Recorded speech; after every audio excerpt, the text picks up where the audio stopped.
Doesn't it look good, folks? Doesn't it look good? Alex Bregman is officially a member of the Boston Red Sox. It was announced today by the Red Sox themselves that Bregman is officially on the roster past his physical, all of the different things that needed to happen, and he will be officially introduced in a press conference tomorrow.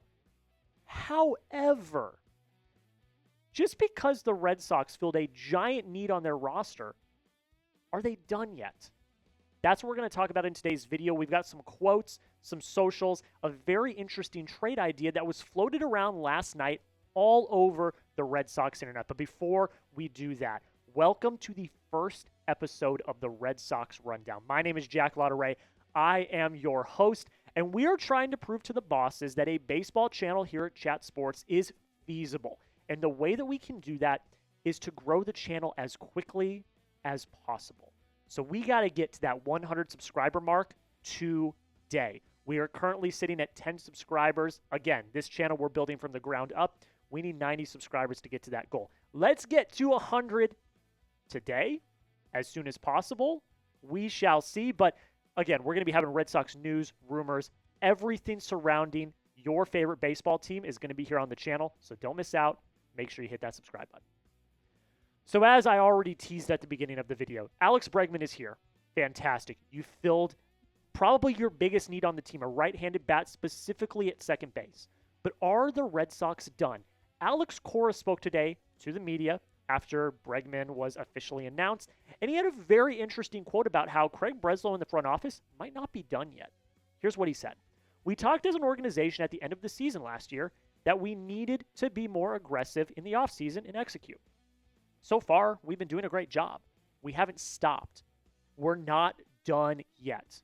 We're still trying to improve the roster, which is the most important thing.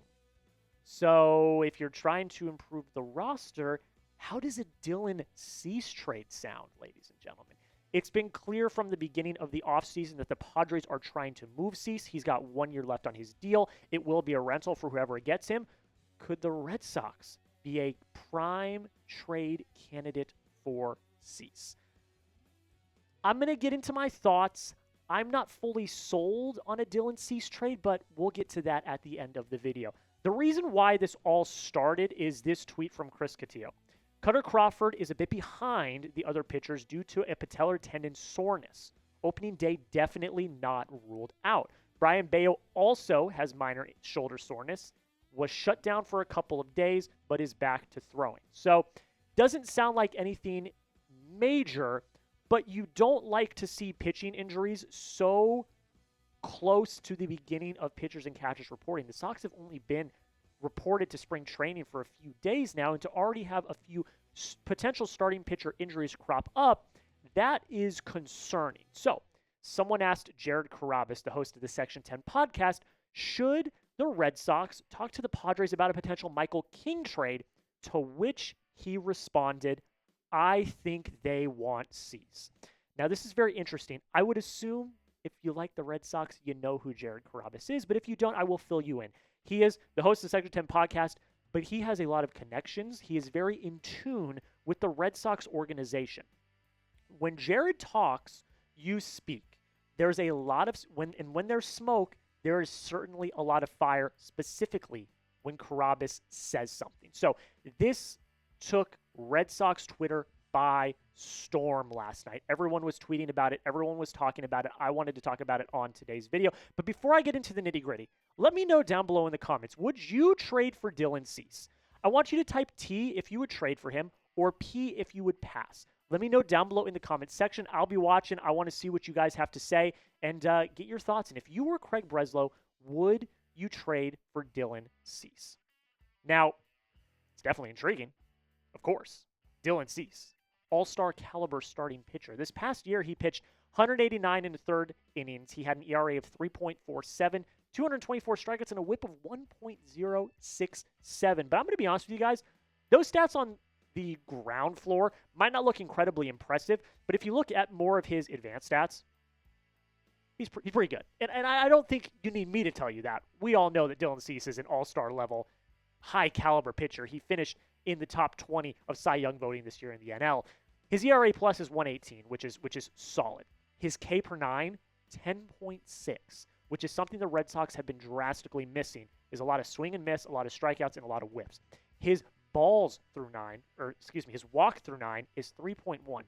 His run allowed per 9, which takes into account unearned runs, which is big for the Red Sox, whose defense has struggled, is a 3.80, which honestly isn't that bad with unearned runs.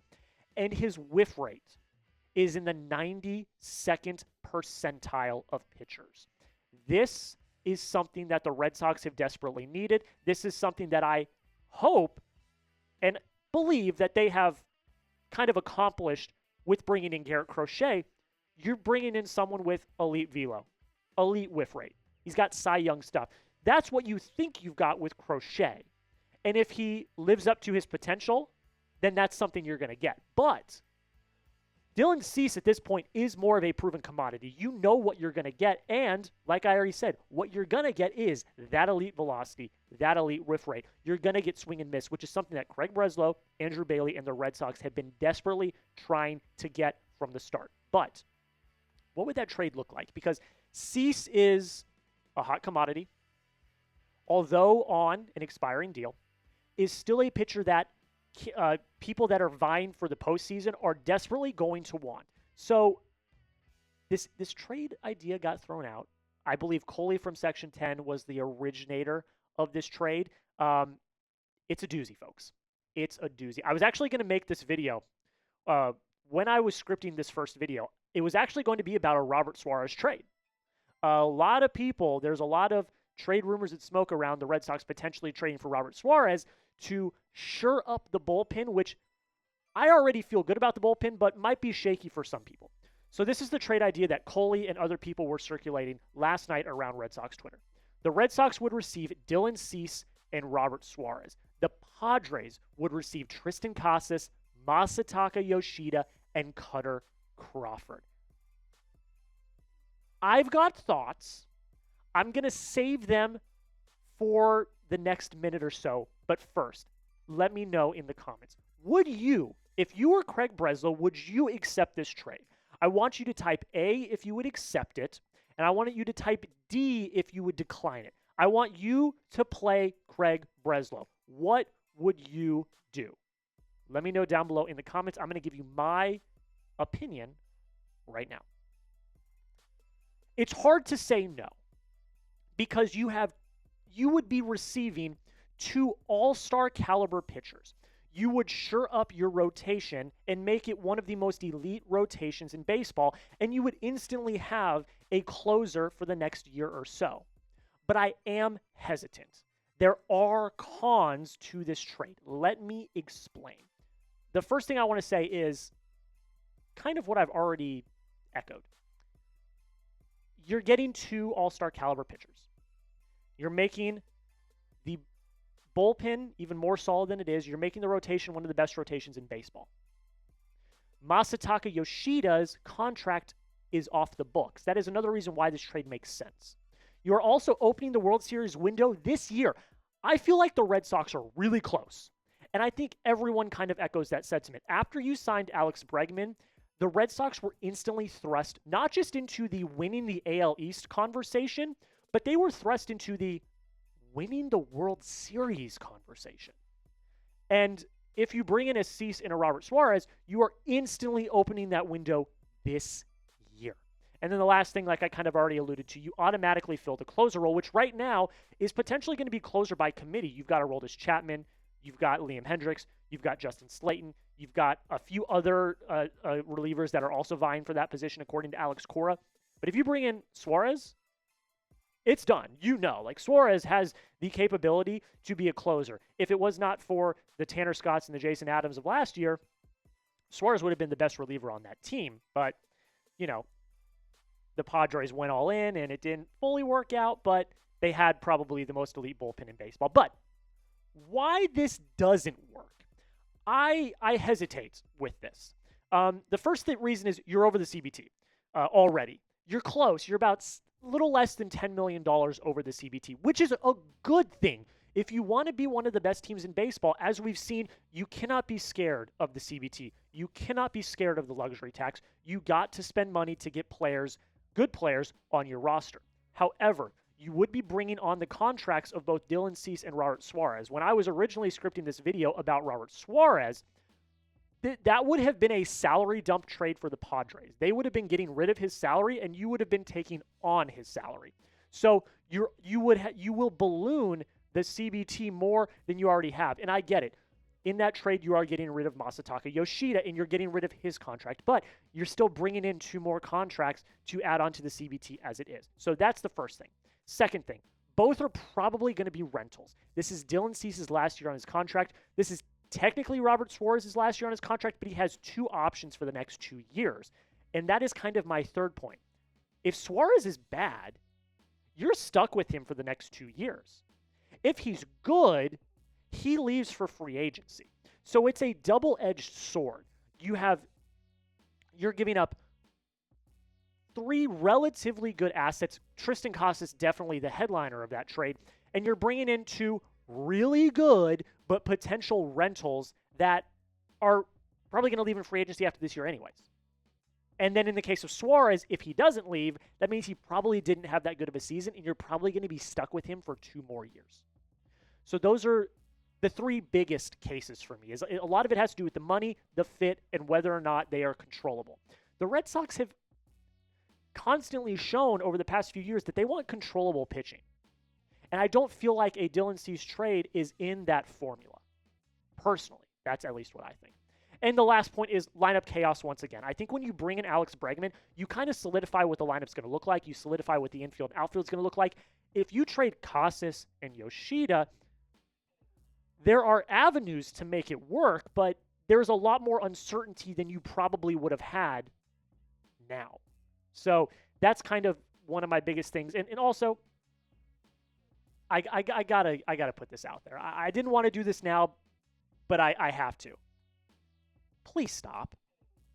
Please stop the Triston Casas trade rumors. They've been happening all off-season long. It's clear the Red Sox tried to trade him to the Mariners, for Luis Castillo. It's clear. That's been reported. But can we stop mocking him in trades? Casas, in my opinion, I am a big Triston Casas fan. He's a big personality. He's someone that some people don't like. He's a controversial personality on the Red Sox.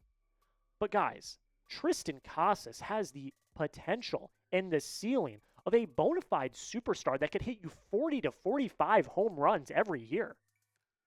The start of his season before he got hurt was awesome. And then he got hurt and he really wasn't the same guy to finish the season. If you get a full year of Triston Casas, I personally predict that he's going to break out and turn into that superstar all-star that we think he can be, that we thought he could be when he was in the minors. So please, I implore you, stop trying to trade Triston Casas. He, I think, has the potential to be one of your superstars for you to come. And I understand, Vladimir Guerrero Jr., Vladdy's coming here next year. He's coming here next year. Yes. I understand that. That's not guaranteed. The rumors highly favor the Red Sox. Vladdy has liked posts on social media about coming to the Red Sox. But that's until he signs pen to paper, that is not a guarantee. So why would we throw away a future potential superstar at first base for a non-guarantee next offseason? I don't understand that. So please, again, I implore you, stop trying to trade Triston Casas. I do want to ask you guys, though, because like I said, he is a highly polarizing figure on the Red Sox. Do you like him? Do you like Triston Casas? I want you to give me a Y if you do.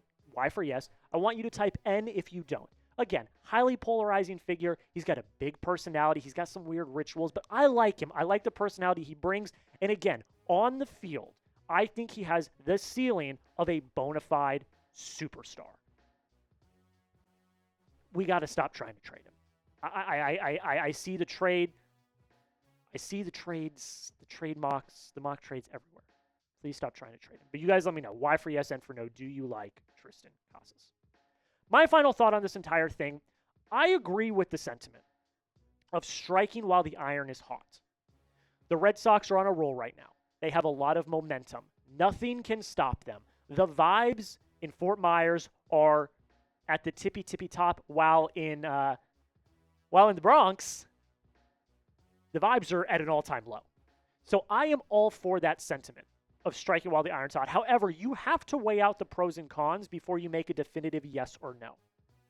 I think that the cost might be a little too much. You're getting potentially 2 rentals, and you're trading away someone, in my opinion, who I think is a bona fide superstar. So at the end of the day, I'm going to say it. I don't think I would do this trade. I don't. I think I love where the Red Sox roster is at right now. Now, if we get a few weeks into the future and these pitcher injuries continue to crop up and those are turning into an issue and your depth starts to deplete, then we can rekindle this conversation. But as we stand right now, Brayan Bello talked already, said he's throwing again. Brayan Bello's back to throwing. Kutter Crawford already was probably going to be demoted to the bullpen and was not going to be a starter to start the season. So I'm not raising any alarm bells right now. Until, hopefully not, knock on wood, unless we hear something differently, I'm not going to be sold on trading for Dylan Cease. That's just my opinion. Before we get on out of here, I did want to tell you guys a little bit about myself, give you my credentials, tell you, why you should subscribe to the channel and why you should, hop onto the train. So, I was born and raised a Red Sox fan. That's my mom. That's me. I have been through the highs and the lows of Red Sox Nation since I was a kid. I've always had a Red Sox hat on my head. Here's me with my grandpa and my dad. I love this team. This team is in my blood from the second I was born. I have gone through the highs and the lows. I have seen all 4 World Series, although the first one I remember vividly was 2007, but 13, I was in high school. 18, I was in college. And the Red Sox have been part of my DNA since I was born. Every Little League team I played on was the Red Sox. I've been to Fenway Park numerous times. This is me and my sister when we were young. And actually have a trip planned to Fenway Park this summer as well. Basically, what I'm trying to say here is Boston is my home. Even though I live here in Dallas, Texas, and was born and raised in Arizona, I will always love the Red Sox. The Red Sox are my team. I was brought up in a very baseball-oriented family. My dad was drafted out of high school. My mom was an all-state softball player. And so the love for the game came at a very early age, and it was always, always, always, always, always the Boston Red Sox. So just know, when I'm talking about the Red Sox throughout my time here on the Red Sox Rundown, you are getting an unfiltered, 100% legitimate debate, opinion, analysis from a true member of Red Sox Nation. This channel is my passion project. It's a channel I've been trying to get off the ground for a while now. And I'm very, very excited that the bosses at Chat Sports have finally let me do it. I'm very, very excited. And that is just one reason why you should hit the subscribe button. We're going to have daily videos. That's the goal. But we got to prove to the bosses that they are worth the time. We are going to have spring training coverage. Every time something happens, if there's an injury, if there's a signing or a trade, we will have you covered. Once the season starts, I'm going to have a recap after every single game. I want to be in the trenches with you guys for all 162. Every game, I'm going to have a recap. When the trade deadline comes up, we're going to have coverage of any trade that happens. Hell, first video is a Dylan Cease trade rumor. So we are going to have coverage on the trades. And again, our current subs are at 10. We're trying to get to 100 as fast as possible. That is pretty much it, guys. Thank you all so much for watching. Again, make sure you hit that subscribe button. We are trying to grow the channel as quickly as possible. And until next time, let's go Sox.